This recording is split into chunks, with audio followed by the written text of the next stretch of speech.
حضرت عمر فاروق جیسا دلیر اور جرری آدمی جمعہ پڑھانے مسجد میں داخل ہوئے تو جناب ابو ایوب انصاری دروازے پہ کھڑے ہو گئے، کہنے لگے عمر تیرے نوکر نہیں، ٹائم پہ آیا کر، بڑی دیر سے کھڑے ہیں، کیوں دیر سے آیا ہے؟ بڑے جلالی تھے نا حضرت عمر، لیکن وہ جلالی اس وقت تھے جب کوئی ظلم کرتا تھا، اور ذات کے لیے جلالی نہیں تھے۔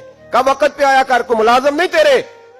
تو سیدنا فاروق اعظم ممبر پہ چڑھے اور فرمانے لگے اللہ ابو ایوب انصاری کا بھلا کرے، جب تک اس طرح کے لوگ موجود ہیں کوئی بادشاہ بگڑے گا نہیں، اللہ اس کا بھلا کرے، اس نے میری توجہ صحیح۔ اور پھر عمر رو پڑے، رو کے فرمانے لگے مسلمانوں معاف کر دو، غلطی کوئی نہیں، میرے پاس کرتا ایک ہی ہے، اور عبداللہ کی ماں نے وہ دھو کے خشک ہونے کو ڈال دیا تھا، غریب ہوں، کرتا دوسرا کوئی نہیں، تو وہ ذرا نا خشک ہونے میں آ کے دیکھ لو، ابھی بھی گیلا ہے، مجھے معاف کر دو، میری غلطی نہیں ہے۔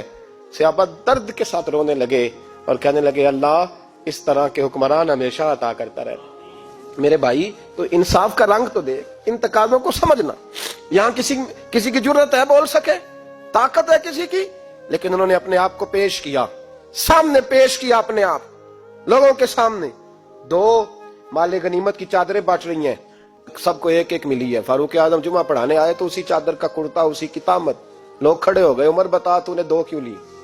یہ انصاف ہے، یہ عدل ہے، کیوں لی دو؟ حضرت عمر کہنے لگے میرا بیٹا جواب دے گا۔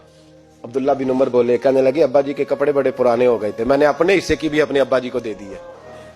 دیکھیں نا یہ انصاف میرے نبی پاک نے کیا ہے، صحابہ نے سیکھا ہے۔ میں اور آپ تیار نہیں، ہم تیار نہیں انصاف کے لیے، ہمارا مزاج نہیں انصاف کا، ہمیں خود بہت سارا آگے پیش ہو کے رنگ دکھانا پڑے گا، اس کے لیے ہماری تیاری نہیں۔ اس لیے ہم حکمرانوں کو گالی دے کے چپ کر جاتے ہیں، اس لیے ہم وکیلوں کے کہتے ہیں بکتے بڑا ہیں، جج بکتے، یہ باتیں کر کے ہم خاموش ہیں، ہم پیش نہیں کر پا رہے، ابھی تک ہم اپنے آپ کو کھڑا نہیں کر پا رہے کہ ہم سے مطالبہ کرو انصاف کا۔